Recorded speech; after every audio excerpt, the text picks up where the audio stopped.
What's up gamers, welcome to the extreme version of Everkeep, which primarily drops item level 710 accessories.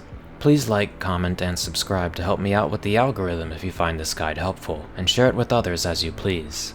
In this encounter we have standard pairs of tanks with melee and healers with ranged, and unconventional waymarks that are important for a later mechanic.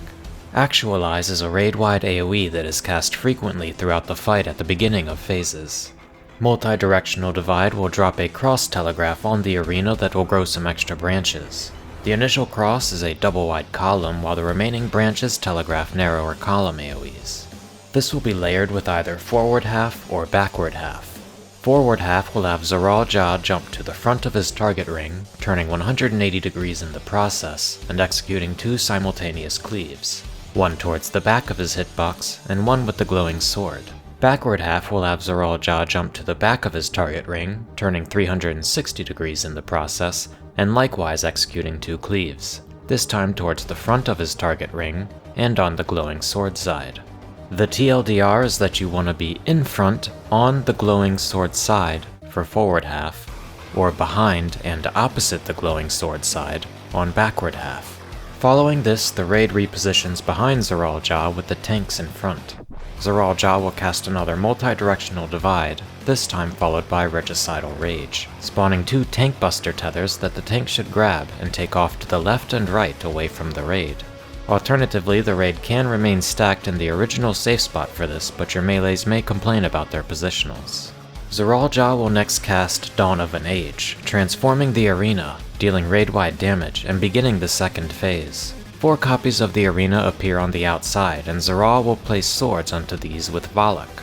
This is followed by Sync, which synchronizes the arena with 2 of the outside platforms that are adjacent to one another, indicated by a blue highlight on their border. Any sword tile on a synchronized platform will blow up on the main arena. Zoraal next casts Half Full, a 180 degree cleave on the side of him with a glowing sword. Move out of Half Full and either solve the safe spot via the synced platforms, or stand at the intersection of a quadrant and dodge into a safe spot when the telegraphs appear. There will always be 2 safe tiles per quadrant before considering Half Full. Greater Gateway will cause 2 outer platforms to gain blue tethers, with the other 2 platforms gaining red and green tethers. Blade Warp will then place 2 swords on a blue tether platform and an additional sword on the adjacent red and green platform. We can forget the other 2 platforms exist. Let's look at the red and green platform first. The blade on this platform will shoot into the tether and come out on the linked column on the main arena. Passing through red will create a column AoE that is 3 tiles wide, while passing through green will create a column AoE that is 1 tile wide, but knocks players back about 1 tile. This knockback can be immuned. Solve the red or green first to determine which squares could still be safe, and then look at the blades on the blue tether platform. These will simply be transferred through the tethers, remaining as single tile column AoEs. Remove any tiles they will strike from the remaining potential safe spots, and you are left with where you can safely stand during the resolve. Immediately after, all players receive yellow prisms on their heads. Spread into your own tiles to avoid overlapping the Chasm of Vollok AoEs.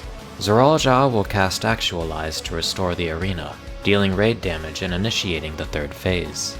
Projection of Triumph will place a 4x4 grid of swords on the arena, as well as 2 opposing tethers, one telegraphing point-blank circle AoEs, and the other telegraphing donut AoEs. These tethers will begin to move across the arena, triggering their indicated effects whenever they pass over a sword. This is followed by a second Projection of Triumph for a total of 4 tethers. It is fairly simple to either stand between the swords for the circle AoEs, or on the sword for the donut AoEs as needed, but the complexity of this mechanic arrives when Zoraal begins casting either forward half or backward half.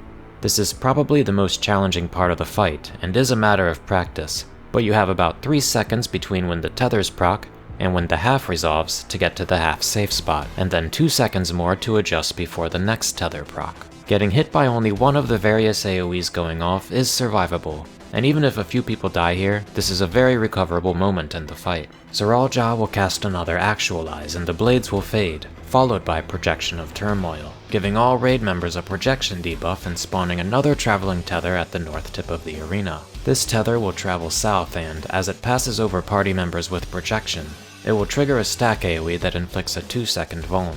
We have a very particular set of waymarks for this mechanic.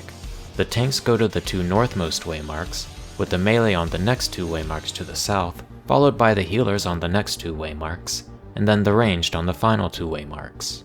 The tanks will solo their stacks with light mitigation, and then will follow the tether to soak with the melees at the first melee's waymark, the 4 of them then soak at the second melee's waymark, and then the 4 of them join the first healer, the 5 of them join the second healer, and so on, until the entire raid is sharing the final stack at the south end of the arena. Bitter Whirlwind is an AoE tank buster that hits 3 times over about 7 seconds. It inflicts a 4-second vuln, so tanks can swap for each hit, but there's no good reason not to just use a single invuln on all 3 hits, so that's what I recommend.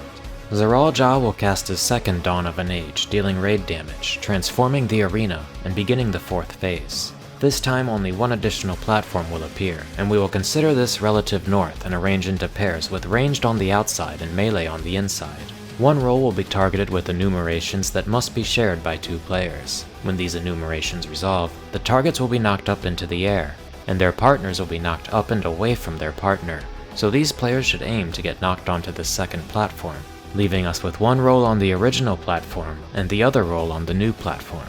The boss will cast Vollok and place a giant 2x2 sword on each platform before sinking them, rendering 8 tiles on each platform unsafe.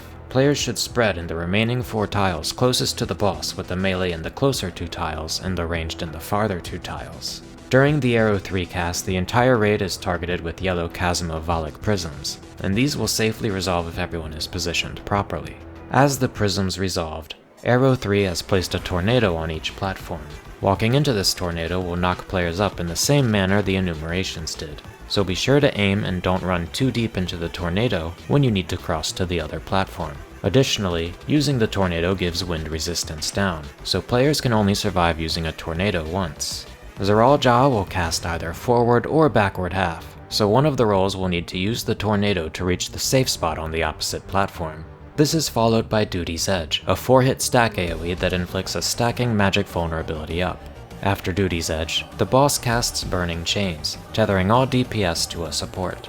Players must separate to avoid lethal damage from these chains, so once the cast is over and the chains have appeared, the roll that hasn't used the tornadoes will use them to cross to the other side. Both groups should then run to the far side of their platform until their chains have broken. Zoraal will once again cast Actualize to deal raid damage, restore the arena, and begin Phase 5. He will then cast 2 Projection of Triumph, summoning the swords as well as the donut and circle AoE tethers. This time it is accompanied by Half Circuit, a half arena cleave indicated by a left or right glowing sword alongside either in or out, indicated by where the 2 floating swords are pointing. If they point inwards, then out is safe, and vice versa. This is followed by another Regicidal Rage, so try not to run around like a maniac so the tanks can grab the tethers and take them away from the raid.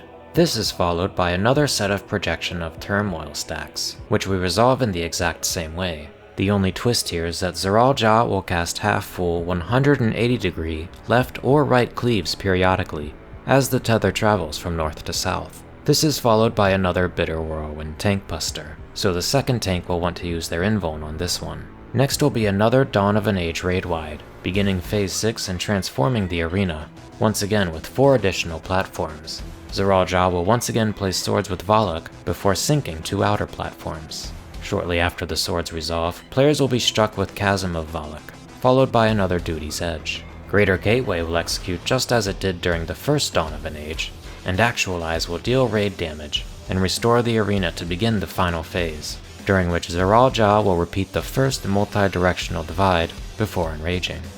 As always, thank you so much for checking out my guide. I hope that you found it useful and wish you the best of luck in your extreme trials. We have a few weeks until the raid's release, and I look forward to seeing you back here then. Thank you so much for watching.